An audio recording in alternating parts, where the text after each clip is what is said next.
الصورة دي انتشرت على الفيسبوك وكل الستات نفسها تجرب وضع الست دي. ست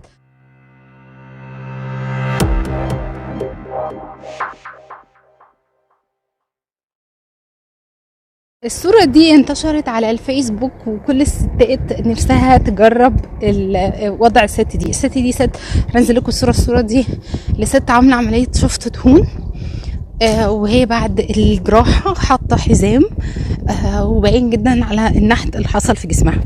العملية دي اسمها عملية شفط دهون، بيتم تحت جنرال انستيزيا، بنج كامل، بيتم استئصال كل الدهون من المنطقة دي وبيحصل نحت كامل للقوام في المنطقة اللي انت عملتي فيها الشفط. العملية دي خطيرة،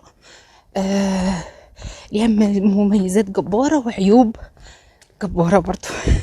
طيب الميزات اللي انت هتوصلي للشيب اللي انت عايزاه في المنطقة اللي انت عملتيها شفط. يعني البطن فعلا بتختفي، بيتم شد الجلد بأقصى درجة، فما بيبقاش في اي ديفو في منطقة البطن بتتنحت بشكل كبير، بس فيها عيب خطير.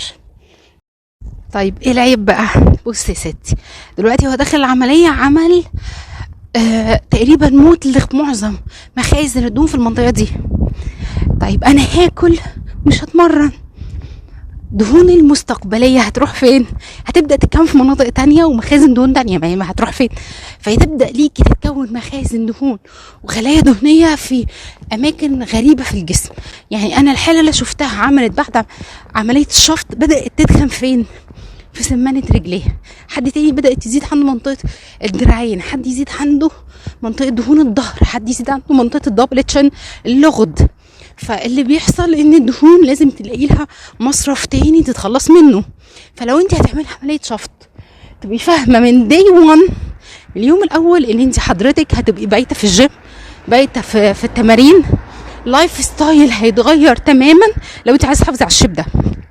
فتاخدي بالك لو انت داخله تعملي اي عمليه تخص تناسق القوام، سواء تكميم زي ما اتكلمتكم قبل كده في فيديو تكميم المعده، هتعملي شفط، هتعملي تغيير مسار، هتعملي كبسوله، لازم تقري ميزات وعيوب، ولازم تفهمي ان اي سيرجري يعقبها دايت ودايت اجباري، رياضه ورياضه اجباريه، زي ما كانت بتقول البلوجر اللي كانت بتقول ما كده دايت وكده دايت. طب انا هدخل نفسي في سيرجري ليه؟